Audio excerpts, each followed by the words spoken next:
إلا بالله العلي العظيم. أعوذ بالله من الشيطان الرجيم. بسم الله الرحمن الرحيم. الحمد لأهله والصلاة على أهلها. أما بعد. ایک انسان کے لیے اس سے بڑا شرف اور کمال کیا ہو سکتا ہے کہ وہ مہمان خدا بننے کے ساتھ ساتھ خدا سے ملاقات کرے. لقاء رب انبیاء کی، علماء کی، عرفاء اور اولیاء اللہ کی آخری خواہش رہی ہے. حضرت ابراہیم علیہ السلام سے جب ملک الموت نے کہا آپ موت سے گھبرا رہے ہیں، کیا خدا سے ملاقات نہیں کرنا ہے، تو فوراً حضرت ابراہیم علیہ السلام مرنے کے لیے تیار ہو گئے.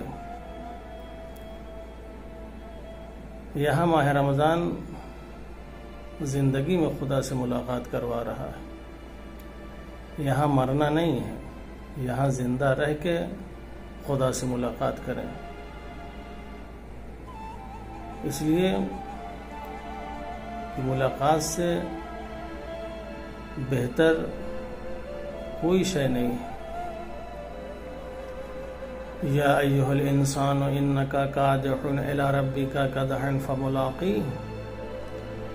جتنے ہیں سب کے سب ملاقات الہی کے لیے آگے بڑھ رہے ہیں، لیکن بہتر یہ ہوگا کہ اگر خدا سے ملاقات کریں تو واقعاً خدا سے ملاقات کرنے کے بعد انسان کو کسی طرح کی کوئی شرمندگی اور پشیمانی نہیں ہونا چاہیے.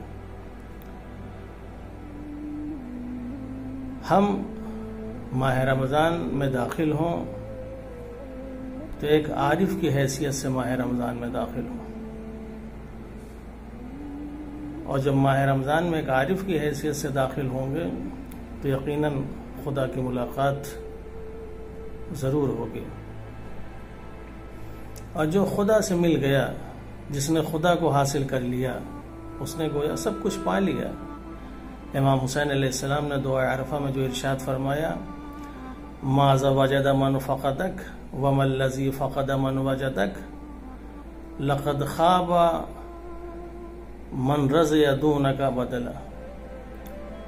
جس نے خدا کو پا لیا گویا اس نے سب کچھ پا لیا، اور جسے خدا نہ ملا گویا اسے کچھ نہیں ملا. یہ مہینہ ملاقات الہی کا مہینہ تھا، جو انسان کے لیے سب سے بڑا کمال ہے. اور جب آدمی کسی سے ملاقات کرتا ہے تو ایک دوسرے کی بات سنتا ہے اور سناتا ہے. اس مہینے میں جو ہمیں قرآن پڑھنے کے لیے اور دعاؤں پڑھنے کا حکم دیا گیا ہے، وہ اسی وجہ سے.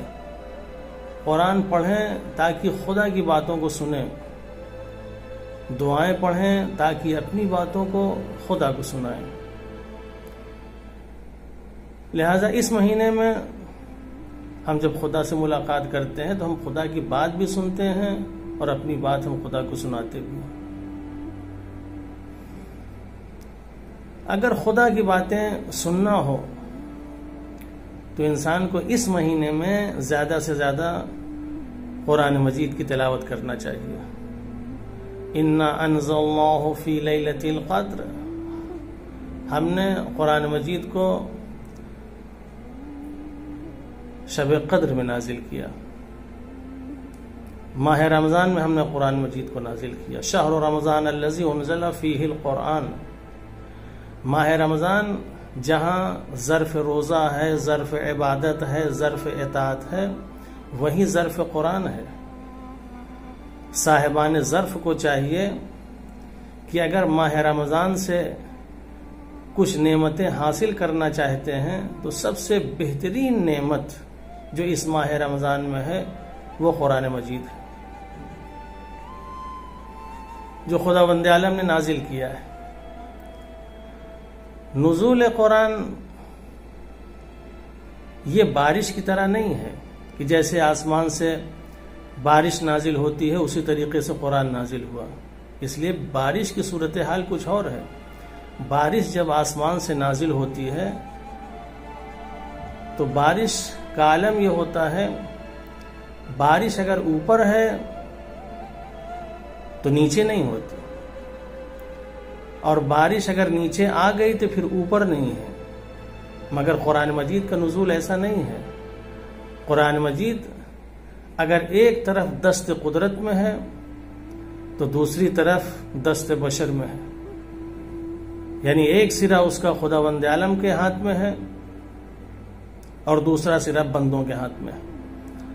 خداوند عالم نے خاص طور سے قرآن مجید کو اتنا آسان بنا دیا ہے اس مہینے میں کہ بندے قرآن مجید کو سمجھ سکیں، قرآن مجید کو پڑھ سکیں، قرآن مجید کی تلاوت کر سکیں. اس مہینے میں پیغمبر اسلام حضرت محمد مصطفیٰ صلی اللہ علیہ وآلہ وسلم نے قرآن مجید پڑھنے کی بہت تاکید کی ہے. ارشاد ہوتا ہے من قرأ فی شہر رمضان آیۃ من کتاب اللہ عز وجل کان کمن ختم القرآن فی غیرہ من الشہور. جس نے ماہ رمضان میں قرآن مجید کی ایک آیت کی تلاوت کی گویا اس نے دوسرے مہینوں میں قرآن ختم کرنے سے زیادہ اس کا ثواب. ایک آیت پڑھیں لیکن سمجھ کے پڑھیں، معرفت کے ساتھ پڑھیں، غور و فکر کے ساتھ پڑھیں تو وہی ایک آیت پورا قرآن پڑھنے سے بہتر ہے. یا امام جعفر صادق علیہ الصلوۃ والسلام فرماتے ہیں ینبغی للمؤمن ان لا يموت حتى يتعلم القرآن او يكون في تعلیمہ. ایک مومن کے لیے یہ زیب نہیں دیتا کہ وہ قرآن مجید کی تعلیم حاصل کیے ہوئے بغیر مر جائے. اگر کوئی مومن ہے تو اسے چاہیے کہ قرآن مجید کو پڑھے، قرآن مجید کو سیکھے، قرآن مجید کو سکھائے. قرآن مجید اسی لیے نازل کیا گیا ہے تاکہ لوگ اس کو پڑھیں.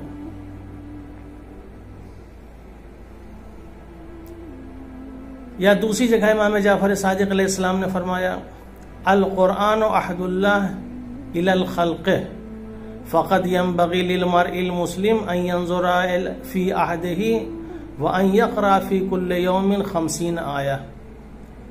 یہ جو قرآن مجید ہے یہ عہد الہی ہے. مخلوق سے جو عہد لیا گیا ہے وہ عہد ہے. لہذا ہر مسلمان کے لیے یہ ضروری ہے کہ ہر روز اس عہد الہی کو دیکھے، اس کو پڑھے، اس پہ غور کرے، فکر کرے. وَأَن يَقْرَأَ فِي كُلِّ يَوْمٍ 50 آیہ، کم سے کم ہر روز اس عہد الہی کی 50 آیتیں ایک مسلمان کو پڑھنا چاہیے. واقعاً اگر یہ مسلمان ہر روز 50 آیتوں کو پڑھے، تلاوت کرے، اس کے اوپر غور و فکر کرے تو پھر مسلمان زمین پر نہیں آسمان میں ہوگا.